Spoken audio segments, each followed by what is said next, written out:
sekali, lam yaftaqir abada, kata Rasulullah. Dia tidak akan fakir sampai akhir hayatnya.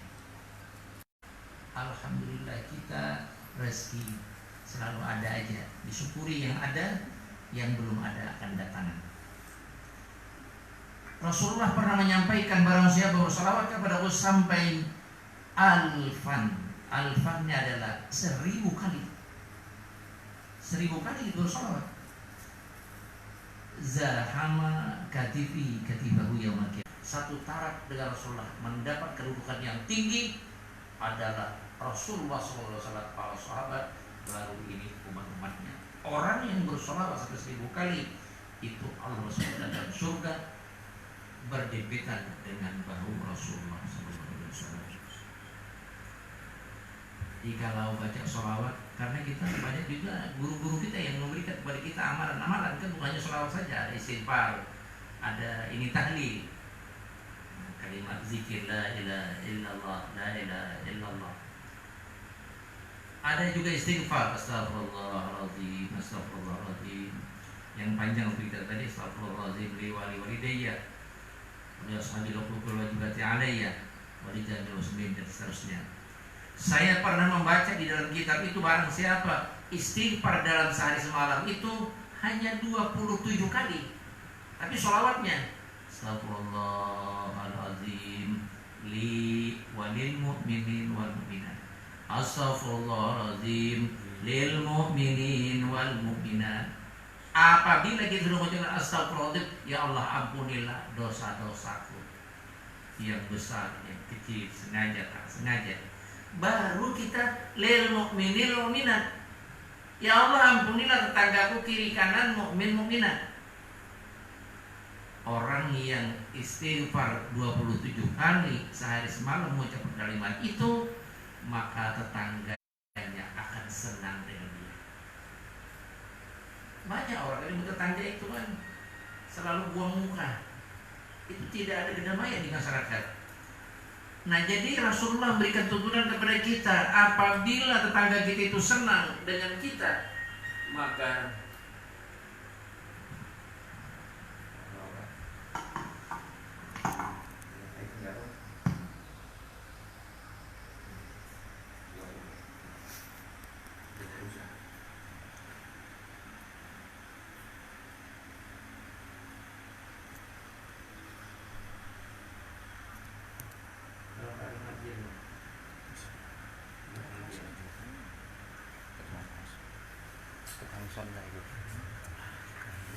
langsung angkat langsung keteran.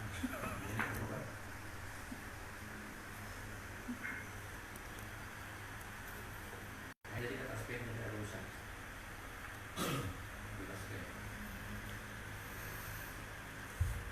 Urusan dia di kecil. Menurut saya.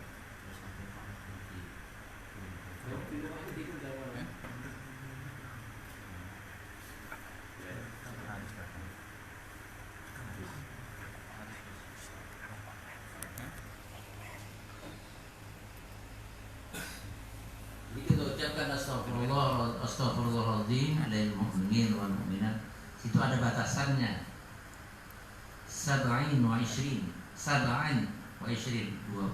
kali. Tapi alhamdulillah, kalau kawan-kawan di Sangkulirang setiap habis sholat itu, dia itu dibaca 5 kali, sholat subuh, zuhur, asar, maghrib, isya. Jadi kalau dihitung semuanya 25. Kalau saya menemukan dalam kitab itu 27 kali. Siapa yang membaca istighfar yang seperti saya baca tadi, itu adalah tetangganya akan merasa senang dan bahagia dengan kehadiran kita. Kalau kita pikirkan secara akal, orang kan enak-enak aja kerja sana sini, ada yang tidur. Kita mohon kepada Allah, ya Allah ampunilah dosa tetanggaku itu. Itu bahasanya. Ya Allah tetanggaku itu kalau dia ada salah dan khilaf, ya Allah ampunilah dosanya. Jadi yang paling baik kita itu mendoakan orang, memintakan ampun kepada Allah Subhanahu wa taala kepada orang itu min zahril gaib, di belakang gaib. Makanya biasanya kan kalau kita pergian, kemudian kita pulang ke jauh, ada kawan kita sini, tolonglah nanti kalau sampai ke Jawa ada ziarah ke Sunan-Sunan umpamanya, tolong saya doakan. Kalau sampai tuh pergi umrah atau haji, tolong saya didoakan. Nah, jadi yang paling baik itu kita mendoakan kawan itu bukan berhadapan di belakang kawan. Itu ada Rasulullah. Doa yang makbul adalah mendoakan kawan kita min zahril ghaib, di belakang orang itu. Ketika kita ikhlas mendoakan. Kalau kita mendoakan di depan ini, kadang-kadang ada tujuan. Jadi kalau di belakang itu pasti ikhlas kita mendoakan kawan kita. Nah, itu adalah khasiat istighfar. Jadi bapak-bapak dan saudara-saudara, paling baik istighfar itu kita amalkan habis asar. Kalau kita satu hari itu beraktivitas kan, mata kita mungkin ada melihat sesuatu yang tak sengaja, tapi Allah murka. Telinga kita, kaki dan tangan kita. Kalau kita baca sholawat yang paling baik ba'da zuhur, sesudah zuhur, karena sholawat itu temperatur untuk menurunkan dingin ada. Sholawat itu ada. Jadi sholawat itu siapa tahu kita kan untuk mengamalkan. Kalau mengamalkan namanya istighfar, sholawat, tahlil sekaligus. Wah, paling itu sebulan 2 bulan tamat sudah tidak ada lagi. Nah, jadi kalau bisa sholawat itu habis zuhur. Kalau itu istighfar ba'dal asar, sudah asar. Kalau tahlil ba'da subuh. Karena tahlil la ilaha illallah, la ilaha illallah. Apakah lagi kita tahlil ini, maaf Bapak dan Saudara, saya pernah waktu ini, saya ini Bapak alumni dari Jawa Timur, Bangil, Pasuruan saya. Saya lama tinggal Pasuruan, Bangil. Jadi oleh kiai saya itu, kalau nak mau mengamalkan amalan itu, ada ini waktu-waktu tertentu. Seperti kita ini musim dingin pakai jaket, masa tengah hari dingin apa panas-panas pakai jaket kan kurang pas. Jadi kalau sholawat itu baiknya habis tengah hari. Kalau tahlil itu adalah sesudah subuh. Karena tahlil itu bisa menjadikan temperatur tubuh kita ini bersih, hangat, panas. La ilaha illallah, la ilaha illallah. Tapi insyaallah kalau bapak yang pernah belajar zikir itu, kita lihat orang itu ada lenggok-lenggoknya, itu ada arti, ada artinya. Ketika la dia ke atas, ilaha itu dia ke kanan, illallah memukul ini hati kita. Jadi orang yang berzikir itu diibaratkan besi yang berkarat, lalu dipanaskan dengan api dipukul, insya Allah besi itu akan bersih. Jadi berzikir itu membersihkan hati. Ada hadis Rasulullah SAW, jadidu imanakum la ilaha illallah. Jadi iman itu kita perbarui banyak berzikir, la ilaha illallah, la ilaha illallah, la ilaha illallah. Jadi saya pernah membaca dalam kitab Adulatul Nasihin, orang yang ahli berzikir itu di tengah-tengah orang jahil, dia tidak, orang jahil itu bosan mendengarkan. Akhirnya ditangkapnya, dimasukkan di dalam ini tong besar, dalam tong besar. Lalu tong besarnya tadi saking marahnya dengan orang yang berzikir itu, maka dipanaskan dengan api. Jadi orang yang di dalam tadi selalu berzikir la ilaha illallah, akhirnya terbanglah itu tadi. Saking panasnya itu tadi benda yang dibakar tadi, orangnya tidak mati, maka dia terbang, jatuh di tengah-tengah orang tidak bertuhan, orang jahil.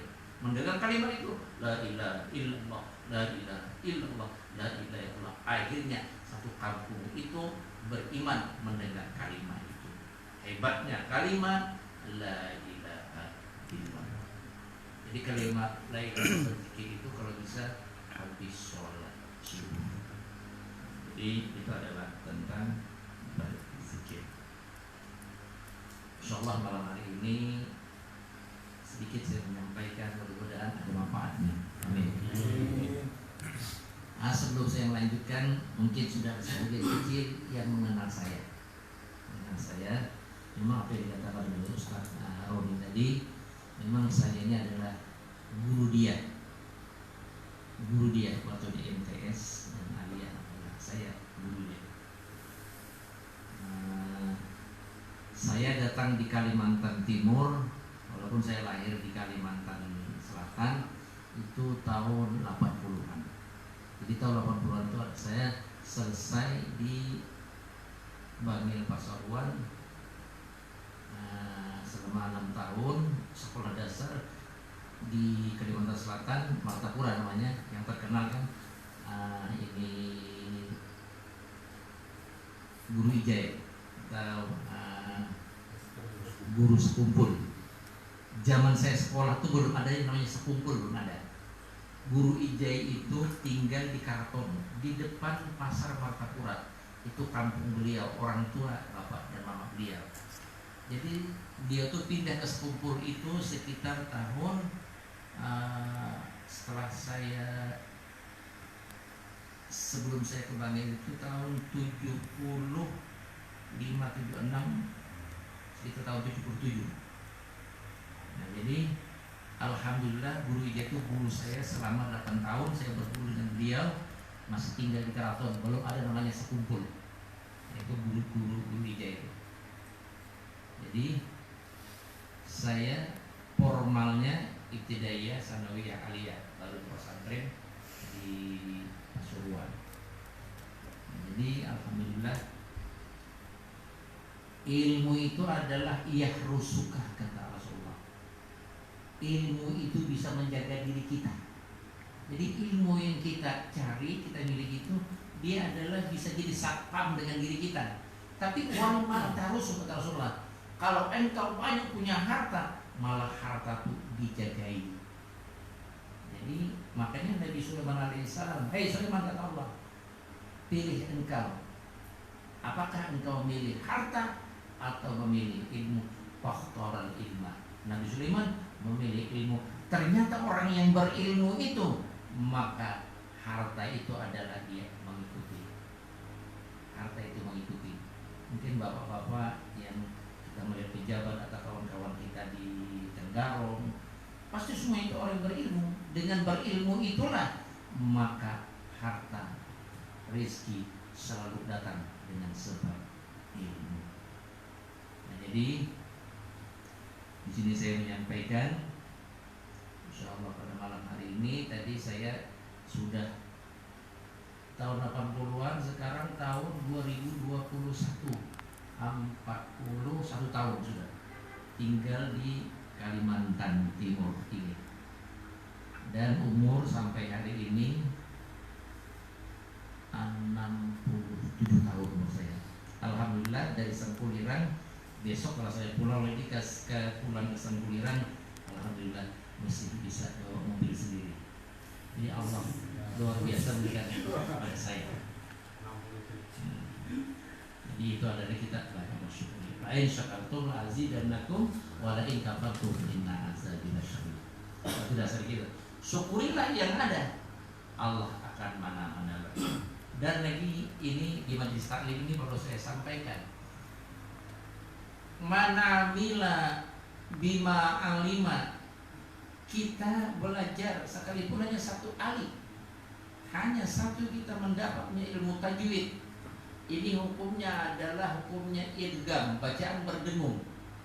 Jadi kita amalkan baca Al-Quran sesuai dengan tajwid.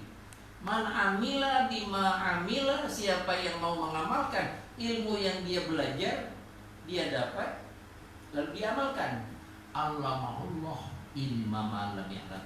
Allah akan memberikan ilmu yang belum dipelajari, datang dengan sendirinya. Jadi yang namanya sekolah agama atau kita belajar ilmu ini, saya ingat betul di Martapura itu pada zaman saya itu dua tokoh. Yang pertama tadi guru sekumpul, ada lagi pamannya guru sekumpul ini, Haji Badarudin namanya. Haji Badarudin pada saat itu beliau kalau sekarang ini di Jakarta MPR, DPR. Nah, dulu dia itu anggota MPR Jakarta. Tapi kiai Sidin menyampaikan kepada saya, anak-anak, Anda semuanya ini adalah anak pesantren yang diharapkan orang tuamu menyekolahkan pesantren ini agar mendapat ilmu bisa dibawa pulang kampung. Syarat ilmu bermanfaat itu, kata beliau. Kata beliau, yang pertama adalah hormati guru. Jangan sampai ada perbuatanmu yang menyakiti guru. Jadi saya tahunya dulu salaman dengan guru di Martapura itu cium depan, cium belakang lagi. Karena barang siapa menghormati ulama sama halnya menghormati aku, kata Rasulullah. Siapa yang mencintai aku, tadi mencintai ulama sama mencintai aku. Siapa yang mencintai aku sama dengan mencintai Allah. Kalau mencintai Allah, sebaliknya Allah akan cinta kepadamu. In kuntum tuhibbunallah fattabi'uni yuhibbukumullah. In kuntum tuhibbunallah, jika kamu mencintai Allah, aku dulu kamu pernah cintai. Aku dulu cintai. Bagaimana kita cinta Rasulullah? Jadi banyak bersolawat tidak kita. Segala perbuatan yang kita lakukan sunnah Rasulullah SAW. Minimal berzikir, amalan. Jadi di situ adalah waktu untuk belajar anak-anak pesantren. Jangan sampai berkeliaran ke sana ke sini. Memang ada di dalam Bughyatul Mustarsyidin itu ada 6 syarat untuk menuntut ilmu. Panjang masanya, berguru, ada biaya kalau ke pesantren kantor biaya, jadi ada 6 macam itu. Petunjuk guru, tidak bisa kita hanya beli kitab atau buku di pasar, buku tasawuf makanya kita baca sendiri. Lalu tasawuf ini kita terapkan dalam kehidupan kita baca dalam buku ini, itu lama-lama bisa menjadi sinting nantinya. Tidak bisa. Harus belajar di dalam petunjuk guru, irsyad ustaz. Ada petunjuk guru. Apalagi di dalam bahasa pesantren itu ada namanya syekh murabbi. Arti syekh murabbi itu guru yang bertanggung jawab memimpin kepada muridnya. Contoh guru ijazah, guru sekumpul ya. Bulan Ramadan itu anak pesantren kan banyak pulang. Kalau di Banjar ada yang pulangnya Kalimantan Timur, ada yang pulangnya Kalimantan Tengah, ada yang sekitar Banyumas ada ke Kandangan, ke Barabai. Jadi setelah nantinya turun belajar wali guru ijazah, pada saat ada waktu senggang, beliau tuh di dalam pengajian ini ada bergurau sedikit. Kalau bahasa Martapura kan menyebut untuk nang, anang, nyawa pada tanggal habis hari raya, nyawa ia kemancing dia. Padahal jauhnya antaranya di Kalimantan Tengah, Kalimantan Barat. Kenapa guru ijazah tahu dengan muridnya? Itu namanya syekh murabbi. Guru ini selalu melihat dengan muridnya, tapi muridnya murid yang tertentu saja. Itu namanya syekh murabbi. Jadi saya akrab betul dengan guru ijazah. Sama yang kawalian guru di Bangil. Guru di Bangil itu guru saya itu adalah Syekh Syarwani Abdan Al-Banjari. Jadi pada saat beliau itu pergi haji, kan dulu hajinya kan sampai 40 hari pergi haji. Jadi anak-anak ya, saya tidak lama hanya sekitar 40 hari, masih ada wakil saya mengajar. Jadi pada saat saya belajar di Surabaya itu di depan pasar Tunjungan itu, padahal santri ini disuruh diam di asrama aja, jangan terlalu banyak berjalan. Ketika saya jalan itu, saya melihat kiai saya itu di beca itu naik beca pakai gamis. Kenapa ada guru ini? Padahal guru ini sedang di Mekah ini. Setelah saya ada di mata di kedip ini, hilang sudah. Begitu teguran kepada saya, Mael, jangan terlalu banyak jalan. Itu banyak Syekh murabbi. Padahal orangnya di Mekah. Saya lihat ada di Surabaya di depan pusat Tunjungan itu. Nah itu namanya syekh murabbi. Jadi siapa yang mencintai ulama kalaulah sama dia mencintai aku. Siapa yang mencintai aku sama dengan mencintai Allah. Kalau sudah mencintai Allah, Allah akan cinta kepadamu. In kuntum tuhibbunallah fattabi'uni yuhibbukumullah. Allah kasih kepada kita. Allah kasih kepada kita. Tidak mungkin hari kiamat masuk neraka, pasti surga. Itu selanjutnya. Jadi saya tadi sudah 40 tahun di Kalimantan Timur ini. Sekarang tidak lagi mengajar di sekolah, hanya dari majelis taklim sama ustaz itu aja. Ringan kerjaan saya. Tidak ada berpikir untuk anak-anak ini ulangan dan sebagainya. Sudah tidak ada bagi saya. Hanya saya tausiah saja. Man salaka tariqan ila al-ilmi faqad sahalallah tariqan ila jannah. Ini ingat Bapak-bapak, saudara-saudara. Man salaka tariqan ila al-ilmi. Barang siapa pemikiran kita, perjalanan kita, himmah kita, kemauan kita ini tariqan ila al-ilmi, selalu kepingin ke majelis taklim, hendak menuntut ilmu. Man salaka tariqan ila al-ilmi, barang siapa Allah mudahkan jalan untuk ke majelis taklim, belajar-belajaran sampai seminggu, nanti majelis sama-sama di sini. Tidak usah kita membedakan itu gurunya si Anu, karena aku orang Jawa tidak mau berguru dengan orang Banjar. Oh, tidak bisa. Ilmu itu adalah ilmu Allah Subhanahu wa taala. Barang siapa himmahnya, kemauannya untuk menuntut ilmu, janji Allah Subhanahu wa taala, sahalallah tariqan ilal jannah. Allah mudahkan jalan merintis-merintis menuju surga. Jadi kalau kepingin anak surga nanti jadi akhirat, nih di dunia ini dekati majelis taklim. Man salaka tariqan ilal ilmi sahalallah tariqan ilal jannah.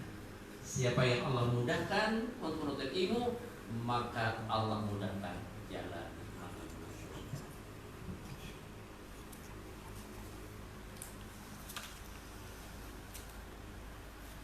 Nah, Bapak saudara-saudara, ini memang pesan guru saya yang beda. Kalau mau tausiah itu, kalau bisa ayat Al-Quran, hadis, supaya dibaca bahwa kitabnya. Jadi ada dasar kita. Ada orang yang menyalahkan kita, sambil menyalahkan kami pengajian ini kitabnya. Kalau dia mau menyalahkan, baca kitab ini. Kalau dia tidak tahu baca kitab kuning, ya jangan menyalahkan orang. Gitu. Kan banyak sekali ini kan. Tapi jangan sampai kita itu pengajian siluman, artinya kadang-kadang sembunyi-sembunyi. Kita kan transparan aja. Apalagi ada dari Departemen Agama, itu kan sekarang ini mengawasi. Jangan ada di kampung itu pengajian sempalan nantinya kan, yang akhir-akhirnya bisa ini tamat sembahyangnya. Jadi kita yang tabar saja. Di sini alaikum bimujalasatil ulama. Rasulullah, ini hadis diriwayatkan dari Abu Hurairah. Abu Hurairah itu adalah Abdurrahman bin Sakhar. Abu Hurairah itu hanya gelar bapak si kucing karena senang dengan kucing. Namanya bagus, Abdurrahman bin Sakhar. Abdurrahman bin Sakhar pernah mendengar Rasulullah SAW bersabda. Rasulullah ngomong, alaikum bimujalasatil ulama. Alaikum, lazimilah, rajin-rajinlah, sempatkan dirimu datang ke majelis taklim. Sempatkan. Kalau kita menginginkan kesibukan kita adalah habisnya. Saya aja, Bapak pada saudara, saya di Sepulirang itu sore hari habis asar saya sempatkan saya ke kebun. Saya berkebun sawit. Tadi saya tadi anak bos saya nelpon, Pak Haji, sawit ini sudah saya bawa ke komplek ini, ada satu mobil. Dan besok mungkin panen lagi. Jadi saya begitu tua begini, kalau ada senggang waktu saya masih menyempatkan berkebun. Nah jadi alaikum bimujalasatil ulama, kamu itu hendaklah, kata Rasulullah, selalu sekedudukan datang dengan ulama. Datang dengan ulama, senang dengan ulama, sekedudukan dengan ulama. Wastibai kalamil hukam. Lalu kita mendengarkan perkataan al-hukamani al-alimin, orang alim. Kita dengarkan fatwa-fatwa itu. Jadi kita hadir di majelis itu, paham atau tidak paham, sudah pahalanya luar biasa. Seandainya dilihatkan pahala majelis taklim itu, mungkin semua orang tinggalkan pekerjaan. Ada yang di tambang, ada yang pegawai negeri, dia tinggalkan. Saking besarnya pahala majelis taklim itu, bagaikan gunung Uhud pahalanya. Tapi Allah rahasiakan nanti di akhirat. Kata Nabi, dengarkanlah perkataan ulama itu, innallah ta'ala, sungguh Allah subhanahu wa ta'ala, yuhyil qalbayil maita, Allah menghidupkan hati yang mati itu dengan nur hikmah. Kadang-kadang orang itu malas untuk berzikir, malas baca Al-Quran. Itu karena hatinya itu adalah hatinya itu mati, hatinya tertutup, hatinya gelap. Khatamallahu ala qulubihim wa ala sam'ihim wa ala absarihim ghishawah, kata Allah. Allah menutupi hati mereka itu karena banyak dosa, banyak berbohong, ingkar janji. Itu tertutup hatinya untuk berzikir, untuk baca Al-Quran. Allah tutup hati mereka. Wa ala sam'ihim, pandangan tertutup, wa ala absarihim, kalian tentu gisawah, tutupan karena dosa. Jadi kita datang ke majelis taklim ini, itu seakan-akan solusi kita. Kalau kita ada dosa, dosa itu akan terhapus sedikit demi sedikit. Abi saya terasana tamhuha, ayat yang mengatakan, ikutkanlah perbuatan yang jelek. Saya itu umur sudah 67 tahun. Pada saat umur dulu 20 tahun, 25 tahun, bandalnya. Saya sering dari Surabaya ke Jakarta itu naik kereta api itu nggak bayar itu. Dari Surabaya pulang ke Banjarmasin naik kapal Nuburi, kapal Pelni itu nggak pernah bayar, menyerobot aja. Berarti kan berdosa dengan orang punya kapal, berdosa dengan pemerintah kapal Pelni itu. Nah itu berdosa. Jadi ikutkanlah perbuatan yang jelek yang lewat itu. Sekarang kita berbuat kebaikan-kebaikan, akan terhapus dosa-dosa yang telah lewat. Walaupun kita tanpa mengucap astagfirullahaladzim, perbuatan baik itu otomatis yang jelek itu akan terhapus dengan sebab perbuatan yang baik. Adbi sayyatul hasanah tamhuha wa khaliqin nas bi khuluqin hasanin. Ikutkan perbuatan yang jelek waktu kita masa muda dulu, sekarang kita berbuat yang terbaik, Allah mengampuni dosa kita yang lewat. Dan berbuatlah khaliqin nas, bergaul dengan manusia bi khuluqin hasanin, dengan perangai yang baik. Karena sesuai dengan hadis Nabi, khairun nas, siapa manusia terbaik? Orang yang lanjut usia tapi amalnya baik. Jahatlah manusia itu umurnya lanjut tapi kata orang Banjar adalah tuha-tuha keladi, tambah tua tambah jadi maksiatnya. Itu paling jahat manusia. Jangan sampai seperti itu. Syarrun nas man tala'umuhu wa sa'amahu. Manusia yang paling jahat orang yang tua tapi amalnya adalah amal yang jelek. Jangan sampai. Nah jadi hendaklah selalu kita datang kepada majelis taklim, kita dengarkan itu perkataan ulama. Paham atau tidak paham kita sudah mendapat pahala, apalagi paham sedikit kita amalkan, insya Allah ilmu yang lain akan datang pada kita. Sebagaimana Allah menghidupkan hati yang mati itu dengan hikmat, sebagaimana iwil ardul maita bimatil maqam, sebagaimana Allah menyuburkan bumi yang tandus sebab Allah turunkan hujan. Jadi ilmu agama yang kita dapat di majelis taklim itu bagaikan curahan air hujan dari langit. Maka suburlah bumi itu, apapun pohon tanaman akan menghijau dan berbuah. Jadi orang yang tidak tahu datang ke majelis taklim itu bagaikan bumi yang gersang.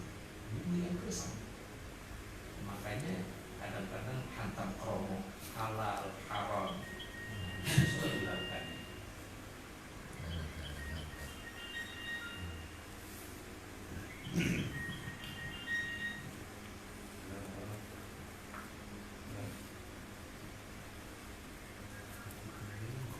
Lihat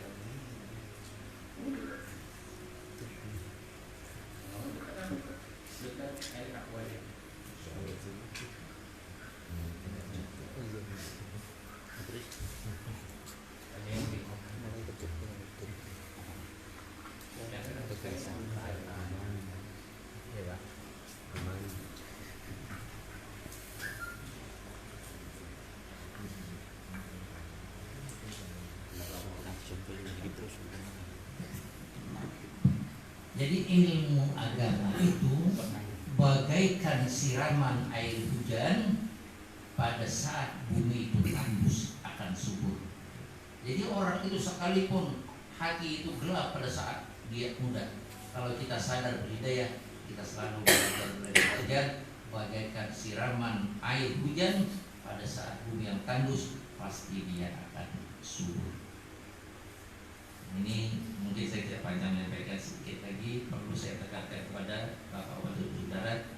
Nabi pernah ngomong, saya di zamanun ala ummati, nanti akan datang suatu masa kepada umatku ya firuna minal ulama wal fuqaha. Nah, ini banyak sekali nih orang itu lari daripada ulama wal fuqaha, orang yang dipikir. Karena ulama itu ada 3 macam. Ada ulama yang menyampaikan fikih syariat. Apa gunanya ilmu fikih syariat? Itu agar sah amal ibadah kita. Tahu ini syarat, ini rukun, ini yang membatalkan. Berarti kita melakukan sholat, ada rukun sholat, ada syarat sholat, ada yang membatalkan sholat. Nah, jadi itu fikih. Maka apabila dia mengkaji ilmu fikih, sah amalnya. Arti sah itu diterima oleh Allah Subhanahu wa taala. Mengenai pahalanya berapa besarnya, urusan Allah Subhanahu wa taala. Sama halnya anak-anak kita turun ke sekolahan. Di sekarang ini masih online. Turun ke sekolahan, lalu gurunya absen. Dari 1 sampai 5. Baca hadir. Hujan hadir. Lalu disebut becek. Orang Bugis di gaya. Nah, berarti kan tidak hadir dia. Nah, jadi, karena saya Pak, istri saya itu Bugis Pak. Istri saya Bugis. Jadi alhamdulillah yang kedua ini Kutai. Bukan saya itu banyak istri, karena istri saya umur 65 tahun meninggal Pak. 65 tahun meninggal. Jadi kurang lebih 6 bulan saya nikah lagi. Tapi nikah dengan lebih muda nih. Adiknya nih, adik sepupunya. Belum umur 40 tahun, masih muda. Saya sudah selisih umur hampir 30 tahun. Tapi semangat muda juga Pak. Makanya tadi kan dari Sampulira ke Samarinda bawa mobil sendiri karena istri muda dibikin. Semangat muda itu penting, semangat muda itu. Semangat itu penting muda itu. Jadi kata Allah, saya di zaman mati nanti akan datang pada umatku ya firuna minal ulama. Ada waktu lari dari ulama. Jadi ulama itu ada 3. Ulama ahli fikih, kita kaji agar sah amal ibadah kita. Ada ulama ahli tauhid mengesahkan Allah Subhanahu wa taala agar sah iman kita. La ilaha illallah. Sah iman kita betul-betul ya Allah Ta'ala Tuhan, selain Engkau ya Allah yang sebut dan disembah. Sah iman kita, la ilaha illallah. Itu namanya adalah tauhid, syahadat tauhid Muhammadullah, syahadat Rasul. Jadi wajib kita menuntut ilmu, mengetahui ilmu tauhid agar sah iman kita di hadapan Allah Subhanahu wa taala. Yang ketiga, tidak kalah pentingnya ilmu tasawuf. Orang kadang-kadang ilmu tasawuf minder, takut. Padahal ilmu tasawuf itu ilmu pakaian kita sehari-hari. Kalau kita selalu perkataan yang jujur, bertasawuf. Kita adalah orang yang amanah, bertasawuf. Kita selalu menghormati orang lain, itu bertasawuf namanya. Kalau kita sombong, bukan orang bertasawuf. Takabur namanya. Hasud, iri hati terhadap orang lain sukses, itu adalah lawan dari bertasawuf. Kalau ada kawan kita ini bahagia mendapatkan nikmatan, alhamdulillah kawan kau sukses. Kalau dia sukses sedikit banyaknya, kita ada nanti kebiasaannya, kita ada nantinya rembesannya. Jangan, tidak boleh kita iri hati terhadap orang yang sukses. Itu yang tasawuf mengatur. Jadi tasawuf ini adalah hati kita itu bersih. Hati kita itu bersih. Jangan ada kita itu merasa lebih daripada orang lain. Jadi kita bersifat tawadhu, sifat rendah diri. kita sudah tua, bertemu dengan kawan kita duluan assalamualaikum. Jangan kita merasa malu mentang-mentang ustadz dengan harus itu santri saya yang salam kepada saya. Jangan seperti itu. Siapa yang duluan salam, dia besar mendapat pahala. Jadi yang ketiga wajib kita tuntut namanya ilmu tasawuf. Apa gunanya ilmu tasawuf ini? Untuk mensahkan pahala amal. Nah, pahala amal. Main pahala amal. Saya ulangi, ilmu fikih mensahkan amal ibadah. Ilmu tauhid mensahkan iman kepada Allah dan iman kepada Rasulullah SAW. Amantu billah wa bima qala Allah, amantu bir rasul wa bima qala rasul. La ilaha illallah Muhammad Rasulullah sallallahu alaihi wasallam. Tauhid, Allah bersifat wujud, ada. Buktinya Allah Subhanahu wa taala ada. Semesta alam ini tidak mungkin ada dengan sendirinya, tentu ada yang menciptakannya. Itu kita bertauhid namanya. Allah Maha Kuasa. Allah yang punya kehendak. Jadi apa yang terjadi pada diri kita ini, itulah semuanya af'al Allah. Jadi semuanya kehendak Allah, tidak ada Allah Subhanahu wa taala. Syukurilah yang baik.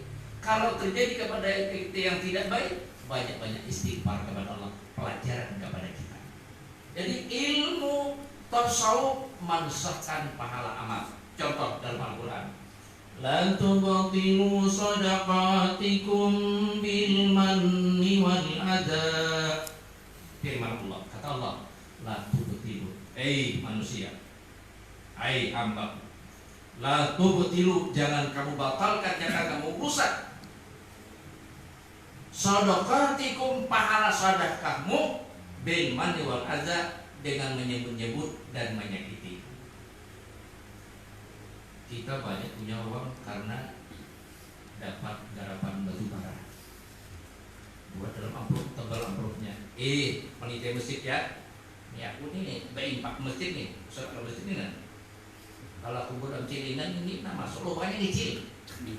Lubangnya kecil. Ya panitia ingat ya panitia masjid ini diajak-ajamnya. Kenapa? Pak Haji nanti diumumkan, pas orang mau Jumatan umumkan. Pak Haji Ismail mengungkapkan uangnya karena dapat garapan batu bara 1 juta. Ya nanti diumumkannya, jadi tawuran tuh di masjid itu. Ketika diumumkan itu habis pahalanya, sudah habis. Habis. Percuma. Karena ada dalam hatinya riya, pamer. Padahal Allah Subhanahu wa taala jangan ini kita ucapkan, di hati kita Allah tahu.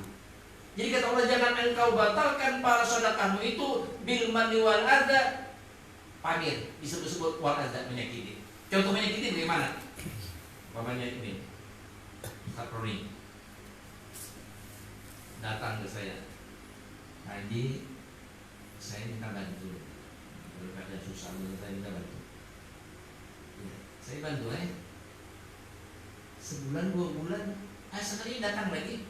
Kamu ini sehat, muda dari saya, pegangan besar ini, malas kerja ini, tapi tetap juga memberi lagi 500. Percuma pemberian 1 juta dulu dengan 500 nih, hilang pahalanya. Itu namanya menyakiti orang yang diberi. Kau dulu, sebutanya, awak dulu kalau aku memberi, awak mati serumahan, dimakan. Jadi tetap memberi, tapi kata-kata tuh pedas didengar telinga. Dia ada pahalanya, habis sudah. Bunyi orang patai, dia ada pahalanya, habis.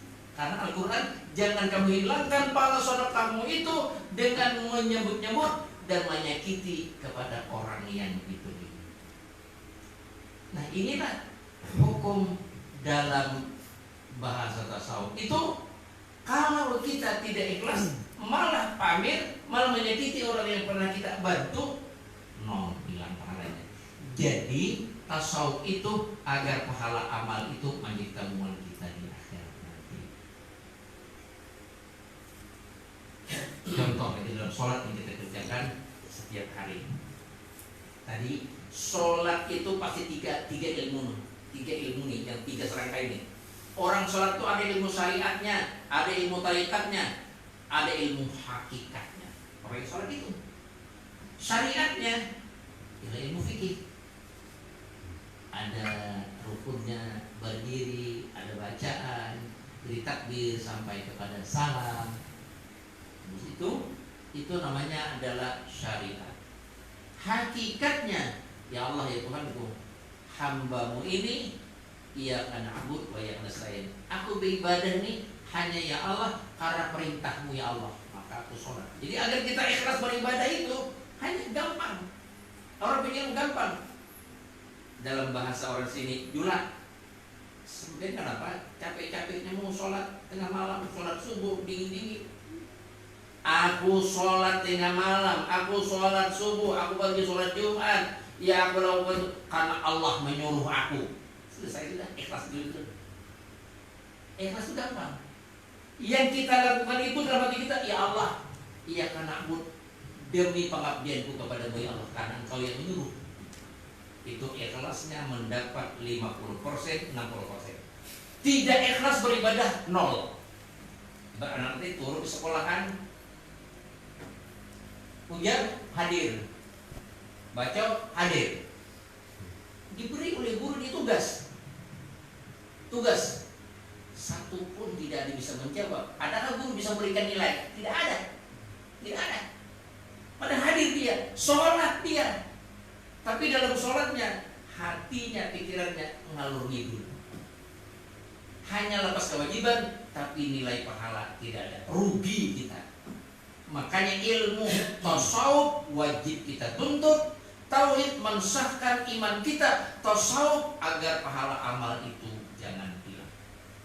Ada orang yang rajin ibadah, baca salawat, berzikir. Kalau sudah mertua ada di rumah, rajin ibadah. Mertua sudah pulang ke Jawa 3 bulan di sembahyang. Itu namanya tidak ikhlas, tidak mendapat pahala yang dia lakukan. Jadi agar kita beramal beribadah ikhlas. Adakah mertua? Tidak ada kan? Atau kita itu dipuji orang atau kita dihina orang, yang namanya kewajiban tetap kita lakukan kewajiban itu namanya ikhlas. Ikhlas. Jadi sebetulnya ikhlas ini kadang-kadang orang mengatakan susah. Pak Haji, untuk ikhlas gampang begitu. Jadi ikhlas itu dia apabila mengerjakan sesuatu itu dalam hatinya, ya Allah Tuhanku, aku mengerjakan itu karena Engkau yang menyuruh. Itu ikhlasul muqarrabin, ikhlasul abrar. Lebih tinggi lagi. Ya Allah ya Tuhanku, tapi kita habis sholat. Ya Allah ya Tuhanku, hambamu ini bisa menyelesaikan kewajiban sholat, bisa baca Al-Quran, bisa baca salawat. Ya Allah ya Tuhanku, ini adalah semata-mata inayah pertolongan ya Allah. Kalau Engkau tidak berikan pertolongan, aku tidak bisa sholat, tidak bisa berdiri. Aku berdiri, aku ruku, aku sujud, aku duduk. Ya Allah, itu pertolongan-Mu ya Allah. Tapi itu bapak-bapak hanya dalam hati aja. Orang yang soleh sepatutnya nilainya sampai Allah berikan 100 nilainya, 90, 80. Itu ikhlasnya tinggi. Jadi itu gunanya kita menjadi saling ini. Walaupun kerjaan kita tuh sedikit, tapi kita mendapat nilai pahala dari Allah tinggi. Berbeda dengan orang yang tidak berilmu. Nah jadi tadi apabila orang itu dari lari daripada ulama dan buka, Allah turunkan bala 3 macam. Hati-hati itu. Banyak sekarang ini. Apa juga disampaikan guru-guru itu seperti dulu aja, sama aja. Aku sudah tahu juga, bilang banyak orang itu nantang itu. Aku sudah tahu juga. Padahal dia buta tentang agama. Kalau sudah terjadi orang lari daripada ulama, Allah menurunkan itu bencana ada 3 macam kepada orang itu. Yang pertama, Allah angkatkan keberkatan usaha. Usaha tumbang-tumbalik, usaha siang malam cari uang, tapi tidak ada keberkahan, masih tak utang aja lagi. Banyak ini penghasilan banyak, pengeluaran banyak. Tetangga saya itu ada yang dapat 5 kilo, 10 kilo itu walid itu. Tapi kayaknya masih lagi gelisah hidupnya karena tidak mensyukuri yang ada. Lari daripada ulama, usaha tidak ada keberkatan. Orang dulu tanam padi. Mertua saya ini apa namanya di kampung tadi? Kamu lihat? Jembayan. Bu Jamat tuh lagi kecil, istri saya itu berumah di Jembayan. Karena mertua saya itu adalah orang dinas pertanian. Dulu namanya disebut dengan Mantri Pertanian. Haji Ibrahim itu menteri pertanian itu. Jadi di buku baru dibayar itu, anak tumbuh di dalam situ. Jadi orang dulu dapat 100 kaleng padi sampai lagi musim akan datang cukup 100 kaleng. Sekarang ini 100 kaleng, 200 kaleng sudah setengah musim aja habis sudah. Itu namanya tidak ada keberkahan. Gaji 10 juta, 15 juta untuk tanggal 31 nanti hutang lagi di mana-mana warung kasbon. Nah itu tidak ada keberkahan. Jadi orang yang lari daripada ulama itu usahanya tidak ada berkah usahanya. Arti berkah itu ziyadul khair, kebaikan itu akan bertambah-tambah. Tapi kalau berkat orang Banjar itu kita ada acara salam ini, lalu pulangnya nasi kotak itu berkat katanya orang Banjar. Awalnya berkat katanya nasi kotak. Itu berkat orang Banjar itu. Tapi keberkahan itu kita yang cari dalam usaha itu. Kita cari usaha itu ada keberkahan. Kalau lari dari ulama, benci dengan ulama, hidupnya tidak ada berkah. Yang kedua, tusallitullah alaihi sultanan zalimah. Orang yang lari daripada ulama, tidak mau datang majelis taklim, benci dengan ulama. Yang kedua, Allah datangkan pemimpin mereka itu pemimpin yang zalim. Akhirnya ada pemilihan kepala desa karena ini banyak menyogok ini, maka kepala desa banyak menyogok itu yang dipilih. Padahal kepala desa itu baru 2 tahun jadi kepala desa, umpamanya dia pikiran ini sudah mengembalikan modal berapa dia keluar. Zalim akhirnya, maka dia pimpinan masyarakat kita berbuat zalim. Karena apa? Karena kita tidak memilih orang yang betul-betul profesi. Jadi yang kedua orang yang dari ulama itu Allah datangkan pemimpin yang zalim. Yang ketiga lebih dasar lagi, yakhrujuna minad dunya bighairi iman. Dia keluar dari dunia meninggalnya ujar orang Banjar ada beriman, tidak beriman. Orang yang mati terakhir itu adalah atas dasar waktu dia hidup.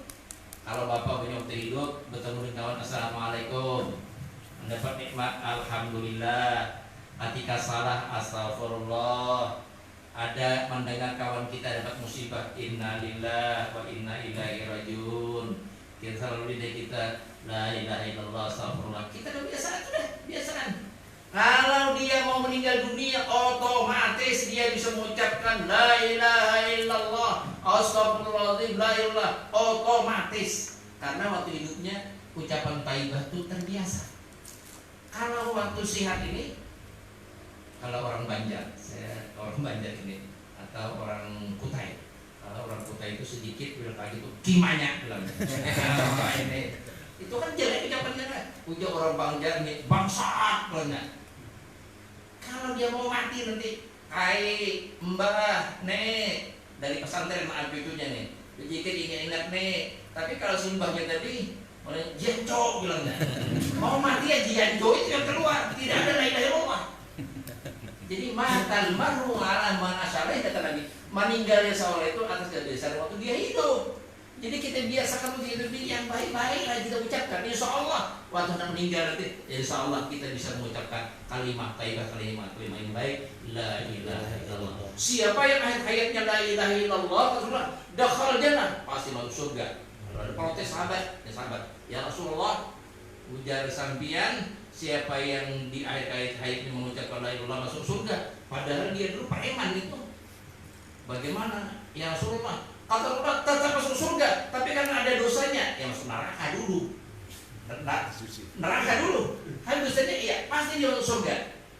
Jadi sangat sayang disayangkan di Rasulullah seandainya Nabi mengatakan, barang siapa mengatakan la ilaha illallah di lainnya, pasti dia tidak masuk neraka. Pasti tidak masuk neraka. Ini pasti masuk surga. Pasti masuk surga, tapi sebelumnya karena ada salah, pernah mencuri ayam orang, ya 3 bulan diproses polisi. 1 tahun dia di neraka karena ada dosanya. Jadi Nabi tidak mengatakan siapa yang mengatakan la ilaha pasti tidak masuk neraka, otomatis surga. Ini pasti masuk surga, pasti masuk surga. Tapi kalau ada kesalahan, ya kau diproses di neraka dulu.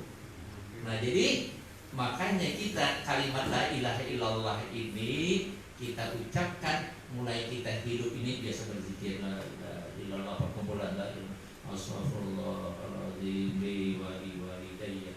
Kita banyak bersolawat. Kita Itu banyak istighfar, banyak-banyak mengucapkan, berzikir. Insya Allah di akhir kita akan keluar kalimat itu. Matal mar'u ala man asya alaih. Meninggal seorang itu atas kebiasaan waktu dia hidup. Waktu hidup sedikit, bila apalagi malam-malam minggu di pos kamling, balak 5, balak 6. Sudah mau mati nanti. Kai mbah berzikir loh, balak 5, balak 6. Mati sudah tuh. Nah, set.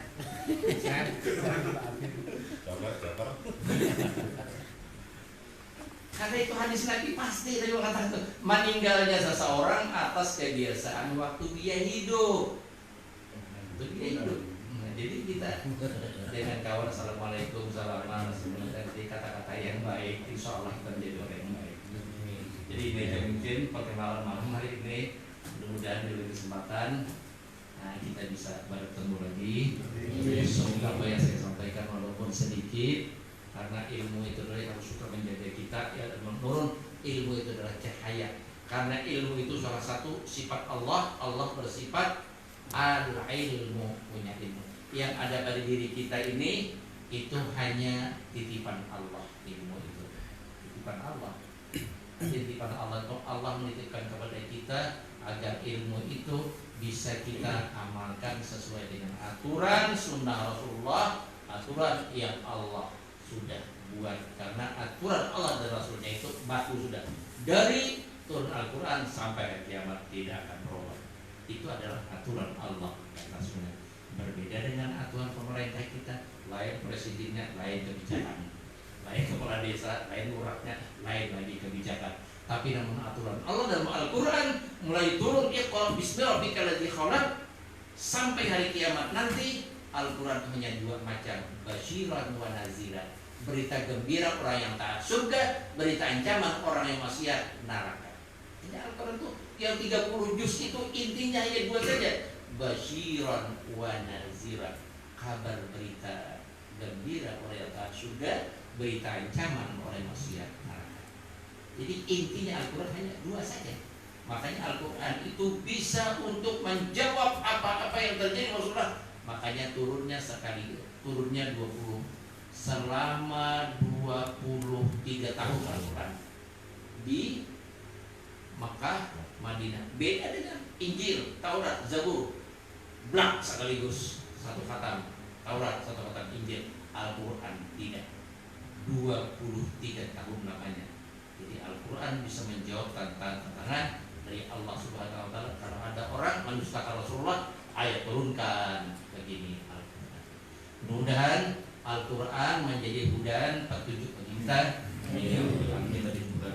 Mohon maaf. Assalamualaikum warahmatullahi wabarakatuh.